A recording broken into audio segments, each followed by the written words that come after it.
A warm welcome back to the Forensics Detailing channel, guys. Not so long ago this car was so freshly detailed and mint, but now it's absolutely plasteroonied and just looking terrible. So it's really bugging me. It's really bad around the back and the lower quarters. So look at this. It's just that time of year.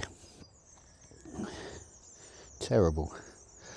But you can see the protection. There's little signs that there's good protection underneath, that the sort of dirt splatter struggling to stick to it. So this time of year, guys, is the time where pre-washing properly really becomes essential because of the amount of wet road film that eventually dries and sticks to your car. So that's when I bust out the Bilt Hamber touchless, which is pre-mixed out in these little 5 litre jerry cans that you can get from Lab Unlimited, but they cost a fortune. So I've pre-mixed that out at around about 2% PIR. Roughly, if you go 50-50 water to product, you get about 5% PIR. So if you go 250ml to 750ml, you get 2.5% PIR. So if you go 200ml to 800, you get around 2% PIR. So a quick rule of thumb with Bilt Hamber touchless: if you go 1 to 9, you're closer to 1% PIR. If you go 2 to 8, you're closer to 2% PIR.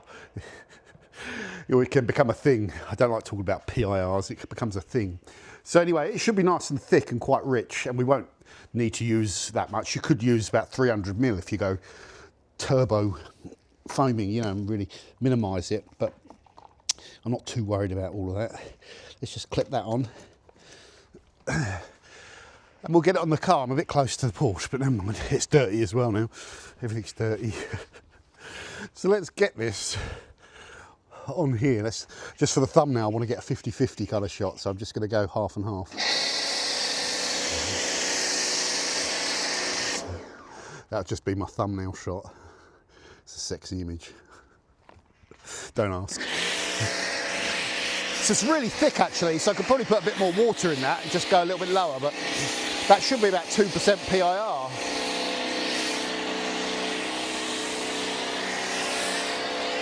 And we'll just get the blanket over the car, get it in the wheel arches. Might as well turn off, save a bit of product. A little bit in the wheel arches there.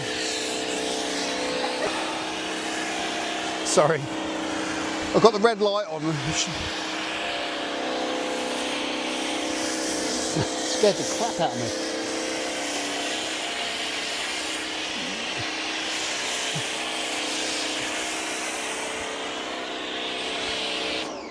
Let's get a bit in the arches.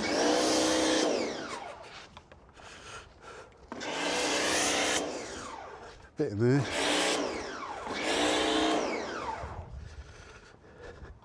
Yeah, it's a nice thick foam. I think some of the criticism around auto foam was it was a bit kind of thin and runny. Didn't really matter. But I think with touchless, if you do prefer a thicker foam, it's not the thickest on the market, but it is a lot foamier.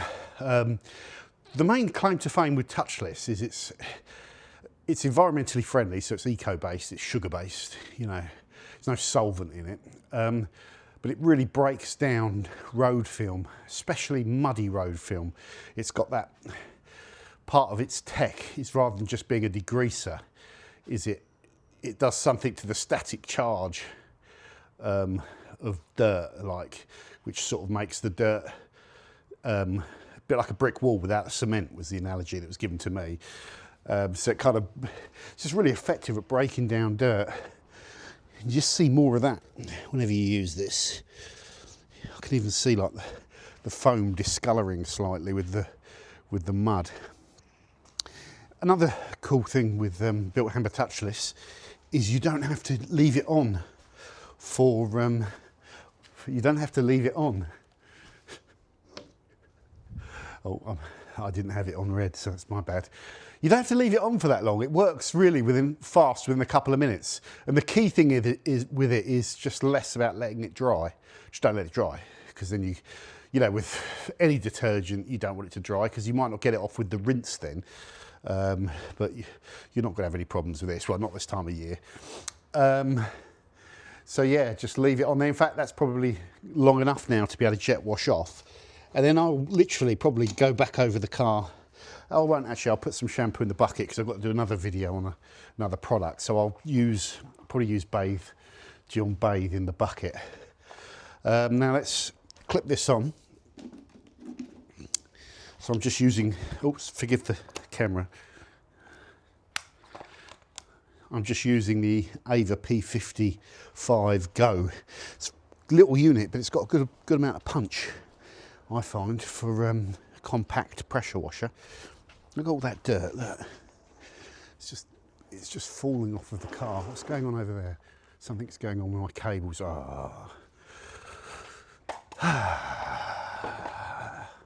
It's one of those days today. I'm just so busy. What is going on with my cables? Okay, that'll do. Oh, it's falling on the car. That's not good. Okay. So let's just blast this off now. Make sure that's all good. Yeah. See all the dirt just melting out.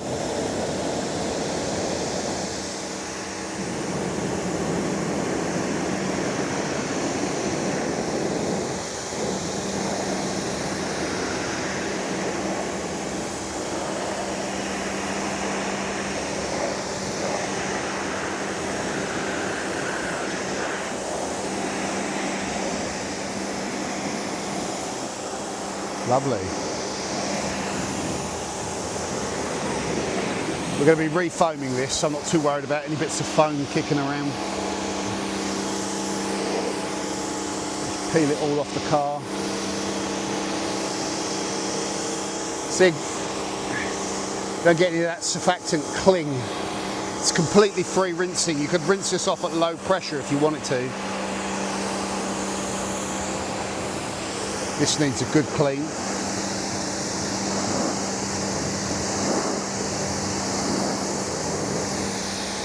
You can really see it with the wheels as well if I'm getting a bit closer.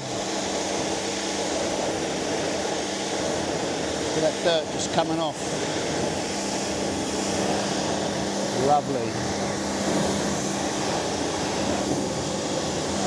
Really want to bend down and get in those arches, but I can't with the camera. It's my excuse. We're just making sure that we pressure wash all of the lower panels properly.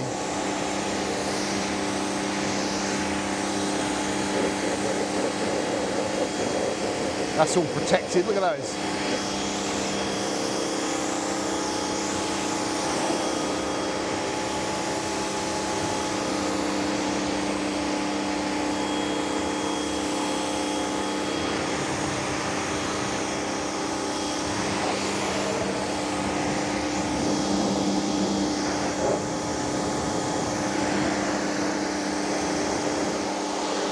Hat's coming over my eyes, I can't see anything. I want to jet wash that better.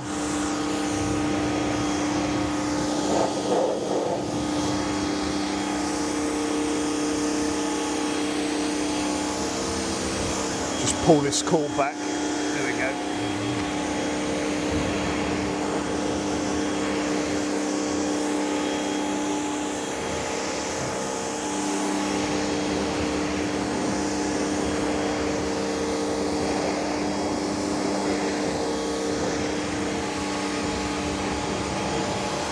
Oh, I've got to vacuum the inside as well.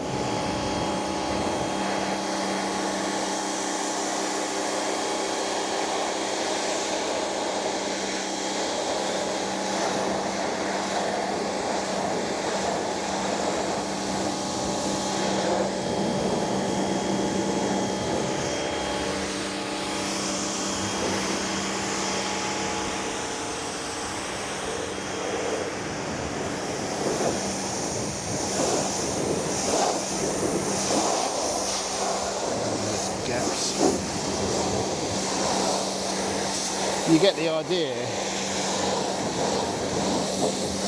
Let's cut all that lower seal.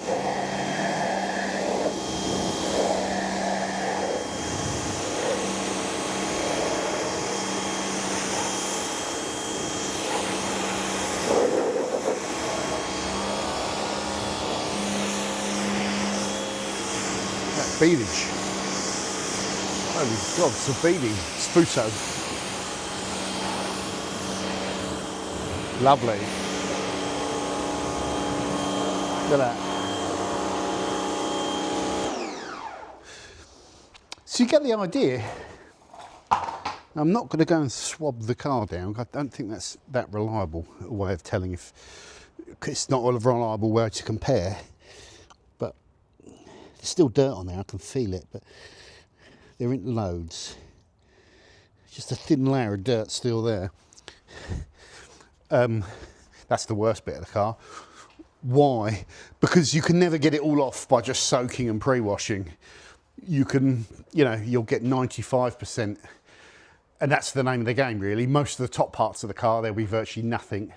The bottom bits, there'll be some dirt. So now I go through and do the contact wash. You get the idea. But when you're washing it, you think, it's already clean. I could just pressure wash this and I'd be fine. Not really, because you wouldn't want to be towel drying that now. But it just makes your pressure washing, it makes your overall car wash easier. What I've just done is just so easy. It's so few calories burnt. The pressure washer does all the work for you. The chemical does all the work for you. And it just strips the huge percentage of the dirt off. So there's less chance of scratching. There's less chance of missing bits that you might hit later on when you towel dry. You'd be dragging dirt over. Just does a better, thorough job. It's reasonably affordable. And I think it's probably the best pre-wash on the market. For me, it's better than auto foam. It's not really that much better in terms of cleaning power, and sometimes you might find auto foam users, some of them say they prefer auto foam. They both have really strong cleaning power, but I tend to think as touchless is just leaves a slightly better finish. The auto foam leaves that cationic sort of film, that that white film that you might have to wash off when you do the contact wash. Whereas this is free rinsing and there's no solvent in it. So for me, it's just a slightly better product. When I've done those test comparisons, it seemed to remove dirt better as well. Every time I've tested it. So yeah, it's the one I go for. Yeah, lovely product. You could use 300 ml per wash. You could use it at 1% PIR and give it a little bit more dwell time if you want to really save chemicals and get your chemical cost down.